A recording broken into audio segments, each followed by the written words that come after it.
In this video, I'm going to show you how to remove and replace the rear strong arms to a tailgate of a Rav4. Open your tailgate.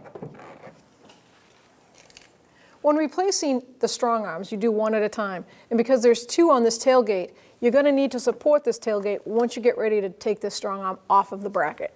First thing is, with a small screwdriver, you can pull the clip that locks that in right off. Don't remove the arm because you want to use it as support for right now. Go to the bottom and do the same with a screwdriver. You're going to pry it in there and pop it right out. Now, holding the actual tailgate with one hand, grab the other and pry that off. Discard it.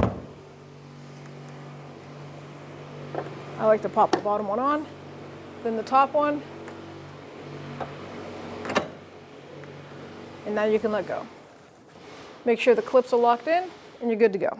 Once you've replaced both arms as a pair, you're clear to shut that tailgate. When only the best will do, demand TRQ. The only company that lets you view before you do. TRQ is committed to offering the highest quality aftermarket auto parts that are engineered for peace of mind.